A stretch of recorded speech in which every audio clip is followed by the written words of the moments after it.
మీ ఎలాంటి వ్యాపార ప్రకటనలకైనా వెంటనే మా ఛానల్ సంప్రదించండి. అందరికీ నమస్కారం. నేను శిరీష. ప్రస్తుతం మనతో పాటు ఉన్నారు ప్రముఖ ఆధ్యాత్మికవేత్త జ్యోతిష పండితులు పవన్ కుమార్ శర్మ గారు. గురుగారితో మాట్లాడతాం.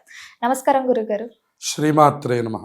గురుగారు, ఈ జనవరి 25వ తేదీన రథసప్తమి అని ఉంది. ఆ రోజు పైగా ఆదివారం, ఇంకా సూర్య జయంతి కూడా కలిసి వస్తుంది.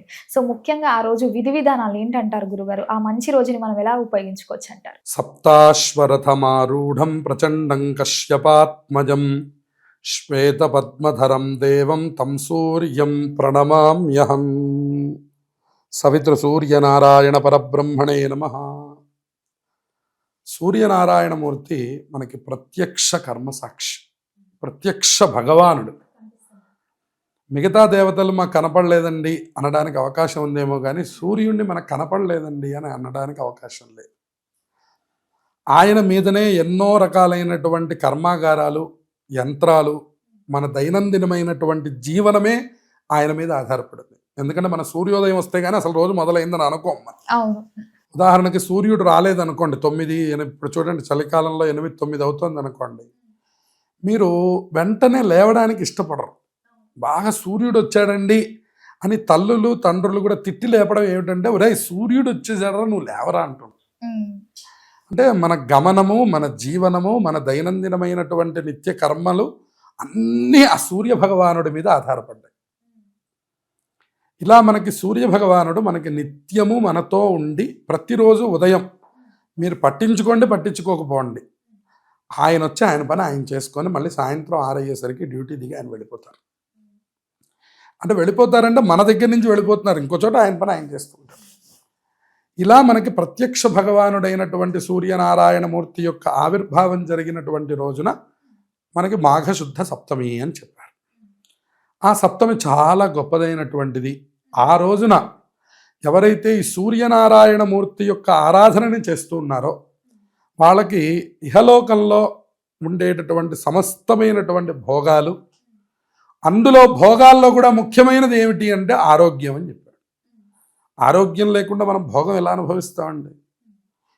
ఇవాళ మనకి ఉదాహరణకి షుగరు, బీపీ అని 2 చెప్తున్నాం, అవి శంకుచక్రాలు. అవి లేని వాళ్ళు ఎవ్వరూ లేరు. అదే మనం ఒకవేళ షుగర్ లేకపోతే 2 స్వీట్లు ఎక్కువ తింటాం కదా. ఉదాహరణకు మనకి బీపీ కనుక లేకపోయినట్లయితే మనం కాస్త మంచి పదార్థాలు ఇంకా 4-5 తింటాం, మంచి ఆవకాయ పచ్చడి తింటాం. ఎప్పుడైతే బీపీ అటాక్ అవుతుందో మనం వీటన్నిటికీ దూరం అయిపోతాం. ఇలా మనకి మహావ్యాధులు అని మనకి వేదంలో కొన్ని విశేషాలు చెప్పారు. మరి ఇవన్నీ ఎలా పోతాయి అనే మాట అడిగినప్పుడు, ఆ ప్రత్యక్ష భగవానుడైనటువంటి సూర్యనారాయణమూర్తిని కనుక ఆరాధన చేసినట్లయితే మనకి ఈ అనారోగ్య సమస్యలు అనేటటువంటివి మొట్టమొదట పోతాయని చెప్పారు. ఇది అందరికీ తెలిసిన విషయమే, ప్రత్యేకంగా చెప్పక్కర్లా. అయితే ఇంకా ఏమొస్తుందని అడిగారు. సూర్యుడు ఐశ్వర్యాన్ని అనుగ్రహం చేసేవాడు అని చెప్పాడు. భానో భాస్కర మార్తాండ చండరశ్మి దివాకర ఆయురారోగ్యమైశ్వర్యం శ్రియం పుత్రాంశ్చ దేహిమే అని. ఆయుష్, ఆరోగ్యం, ఐశ్వర్యం, శ్రియం, పుత్రులను అనుగ్రహం చేసేటటువంటి వాడు. మరి ఆయన సంతానం కలగాలన్నా సూర్యభగవానుడి యొక్క అనుగ్రహం ఉండాలి జాతకంలో. అంతేకాకుండా అధికారం రావాలి, మనం ఏదో మంచి అధికారంతో కూడినటువంటి ఉద్యోగం చేయాలి అని మన సంకల్పం చేస్తున్నాము. ఎవరికి అక్కర్లేదండి అధికారం? ఎవరి ఉద్యోగంలో చేస్తున్నారో వాళ్ళ యొక్క కరెక్ట్గా వాళ్ళ పదవి ఏదైతే ఉందో దానికి చక్కగా న్యాయం చేస్తూ ఉండాలి. మన ద్వారా ఇంకా 4 బతకాలనే దృష్టి అందరికీ ఉంటుంది, అది లేని వాళ్ళు ఎవరు ఉండరు. కాబట్టి దానికి సూర్యభగవానుడి యొక్క అనుగ్రహం ఉండాలి. రెండోది, అసలు ఉద్యోగం లేకుండా నిరుద్యోగస్తులందరూ బాధపడుతూ ఉంటారు, చాలా కాలం నుంచి ఉద్యోగం లేదండి అని. అటువంటి వాళ్ళకు కూడా ఈ సూర్య ఆరాధన అనేది చాలా గొప్పది. ఈ 25వ తారీఖు 25 కూడా చూడండి, మీరు కలిపితే 7 వస్తుంది. 5, 2, 7. తర్వాత ఆదివారం సూర్యభగవానుడు, తర్వాత సూర్య జయంతి, తర్వాత సప్తమి సూర్యభగవానుడు పుట్టినటువంటి రోజు. ఇన్ని రకాల విశేషాలు కలుస్తున్నటువంటి ఆ రోజుని తప్పకుండా మనం అందరం సద్వినియోగం చేసుకోవాలి. మరి ఏం చెయ్యాలి ఆ రోజున అడిగితే, తప్పకుండా సూర్యుడు రాకముందరే నిద్రలేచి స్నానం చేయడం. ఇది అన్నిట్లోనూ కామన్. ఈ మాట అనేటటువంటిది మనం ఎట్లా అయితే సూర్యభగవానుడు రావడం మనం ముందరగానే స్నానం చేయడం అనేటటువంటిది, అది ప్రతి పండగ రోజు ప్రతిరోజు కూడా అది కామన్గా ధర్మశాస్త్రం మనకి ఎప్పుడు చెప్తున్న విషయం. ఆ తర్వాత మనం చక్కగా ఉదయం నుంచి 11 గంటల వరకు ఉండే సూర్యరశ్మికి చాలా ప్రత్యేకమైనటువంటి వర్ణనని చేశారు. అరుణంలో రశ్మయోవో మిథునం మానో మిథునగం రీఢ్వం అని ఆ సూర్య భగవానుడి యొక్క రశ్మి మన మీద పడుతూ ఉండడం ద్వారా కలిగేటటువంటి యొక్క ఎన్నో రకాల ఫలాలు మనకు వివరణ చేసింది అరుణం అనేటటువంటి వేద ప్రశ్న. ఆరోగో భ్రాజపటరః పతంగ అని ఈ రోగములు లేకుండా జీవనం చేయడానికి కావాల్సినటువంటి యొక్క ఎన్నో విటమిన్ల యొక్క శక్తి మనకి ఆ సూర్య కిరణాల్లో నుంచి మన దగ్గరికి వస్తున్నాయి.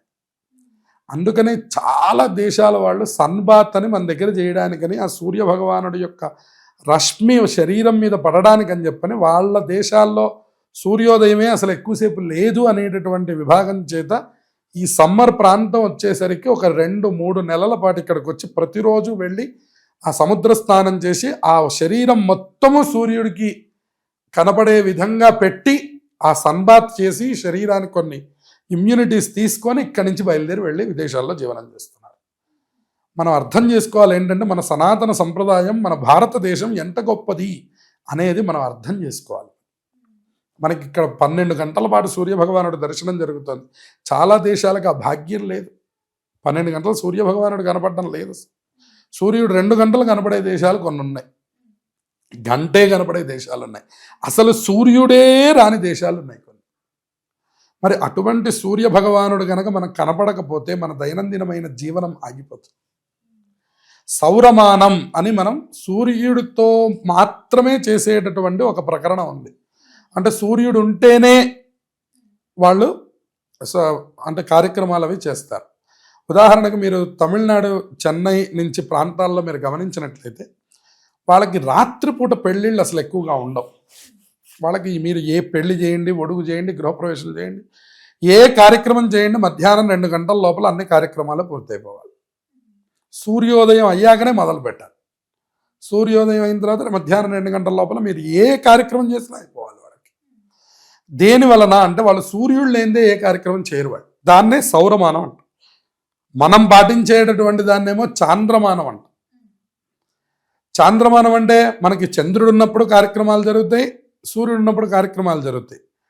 కానీ సౌరమానాన్ని పాటించే వాళ్ళకి మాత్రం సూర్యుడు ఉన్నప్పుడే కార్యక్రమాలు జరుగుతాయి. మనకి గుజరాత్ అటుపక్కన కూడా ఈ సంప్రదాయం. కాబట్టి ఈ రకంగా సూర్యభగవానుడు మనకి ప్రతిరోజు కనపడేటటువంటి సర్వలోక కర్మ సాక్షి ఆయన. మనం చేసేటటువంటి పుణ్య పాపములను కూడా ఆయనే బేరీజు వేసి ఫలానా వాడు ఫలానా పుణ్యం చేస్తున్నాడని సాక్ష్యంగా నిలబడతారట సూర్య చంద్రులు ఇద్దరు కూడా. అందుకని దేవతలకి కళ్ళు వర్ణించాల్సి వస్తే ఒక కన్ను సూర్యుడు, ఒక కన్ను చంద్రుడు అని చెప్తారు. అందుకని సూర్యభగవానుడు చాలా ప్రత్యక్షమైనటువంటి వాడు ఆయన. అందుకనే మనకి పితృదేవతలను చెప్పవలసి వస్తే వసు, రుద్ర, ఆదిత్య రూపాలు అని చెప్తారు. తండ్రి, తాత, ముత్తాత అని 3 తరాలు చెప్తారు, 3 పేర్లు చెప్తారు.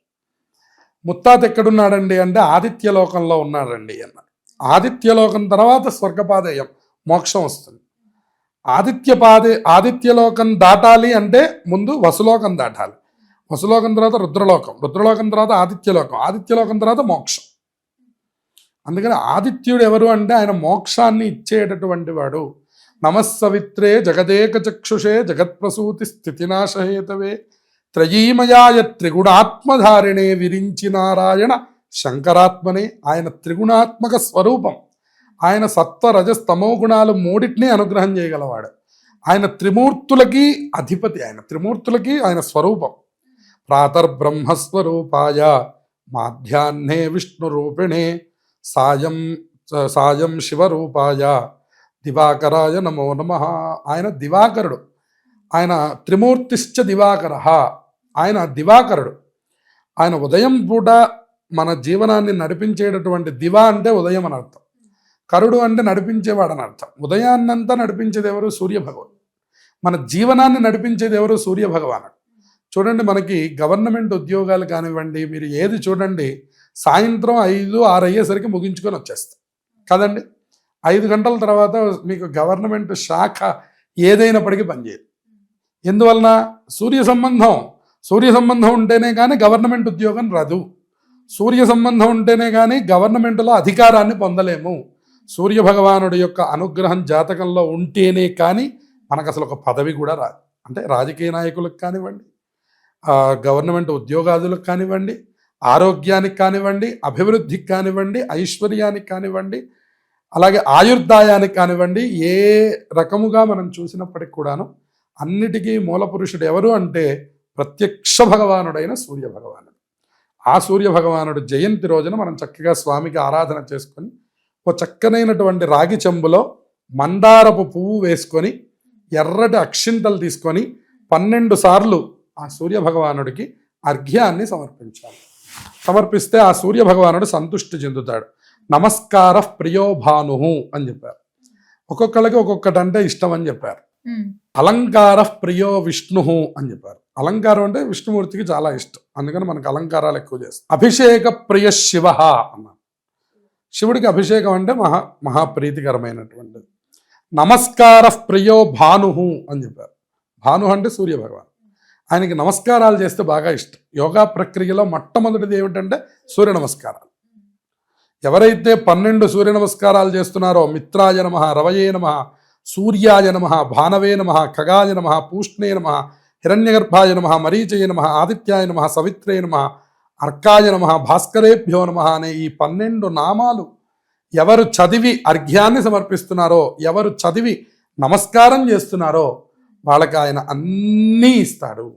భానో భాస్కరమార్తాండ చండరశ్మి దివాకర ఆయురారోగ్యమైశ్వర్యం శ్రియం పుత్రామశ్చ దేహిమి. మగపిల్లల సంతానంగా కలగాలన్నా సూర్యభగవానుడి యొక్క అనుగ్రహం ఉండాలని చెప్పారు. కాబట్టి అటువంటి పుత్ర సంతానాన్ని ఇవ్వాలన్నా, డబ్బు ఇవ్వాలన్నా, అధికారం ఇవ్వాలన్నా, పదవి ఇవ్వాలన్నా, అలాగే ఒక గవర్నమెంట్ శాఖలో మనదంటూ ఒక నియమం ఇవ్వాలన్నా, మరి ఇంట్లో ఆరోగ్యాన్ని ఇవ్వాలన్నా, ఆయుర్దాయాన్ని ఇవ్వాలన్నా అన్నిటికీ మూలం శ్రీ సూర్యనారాయణ స్వామి. ఆ రోజున రాగి చెంబులో ఒక చక్కటి మందార పువ్వు, ఎర్ర అక్షింతలు తీసుకొని 12 నామాలతో 2 చేతుల్లో అర్ఘ్యాన్ని సూర్యుడికి సమర్పించండి. ఆ తర్వాత 12 సార్లు నమస్కారం చేయండి. సూర్యాష్టకం పఠే నిత్యం గ్రహపీడా ప్రణాశనం అని చెప్పి సూర్య అష్టకాన్ని చదువుకోండి. ఆ ఆదిదేవ నమస్తుభ్యం ప్రసీద మమ భాస్కర, దివాకర నమస్తుభ్యం ప్రభాకర నమోస్తుతే అని చాలా తేలిగ్గా ఉండే 8 శ్లోకాలు చక్కగా ఉన్నాయి. వాటిని సాంబ ఉవాచ అంటారు. అంటే ఈశ్వరుడే చెప్పాట ఆ స్తోత్రాన్ని. కాబట్టి చక్కగా స్తోత్రం చదువుకోవడం, అలాగే కుదిరిన వాళ్ళు ఆదిత్య హృదయం కూడా చదువుకోవడం. ఆదిత్య హృదయం పుణ్యం సర్వశత్రు వినాశనం. ఆదిత్య హృదయం కనుక చదువుకున్నట్లయితే శత్రునాశనం కలుగుతుందని చెప్పారు. కాబట్టి అందరూ కూడా ఈ సూర్య రథ సప్తమిని అందరూ సద్వినియోగం చేసుకోవాలి. ఈసారి ఆదివారం వచ్చింది కాబట్టి ఎవరు కుదరదు అని చెప్పడానికి లేదు. అందరూ చక్కగా దీన్ని సద్వినియోగం చేసుకొని ఆ జపాకుసుమ సంకాశం మన శ్లోకం చదువుతాం. జపాకుసుమ సంకాశం కాశ్యపేయం మహాద్యుతిం తమోరిం సర్వపాపఘ్నం ప్రణతోస్మి దివాకరం. ఇది సూర్య గ్రహమునకు సంబంధించిన శ్లోకం. జపాకుసుమం అంటే మందార పువ్వు అని అర్థం. అందుకని రాగి చెంబులో మందార పువ్వు వేసుకొని ఎర్ర అక్షింతలతో అర్ఘ్యం చేస్తే సూర్యుడి యొక్క దోషములు కూడా జాతకంలో పోయి సమస్తమైన శుభాలు కలుగుతాయి అని చెప్పారు. కాబట్టి అన్నీ ఆచరించి ఈ రథసప్తమిని మీరందరూ జయప్రదం చేసుకోండి. గురుగారు, మాకు తెలియని ఎన్నో విషయాలు తెలియజేసినందుకు ధన్యవాదాలు. శుభమస్తు.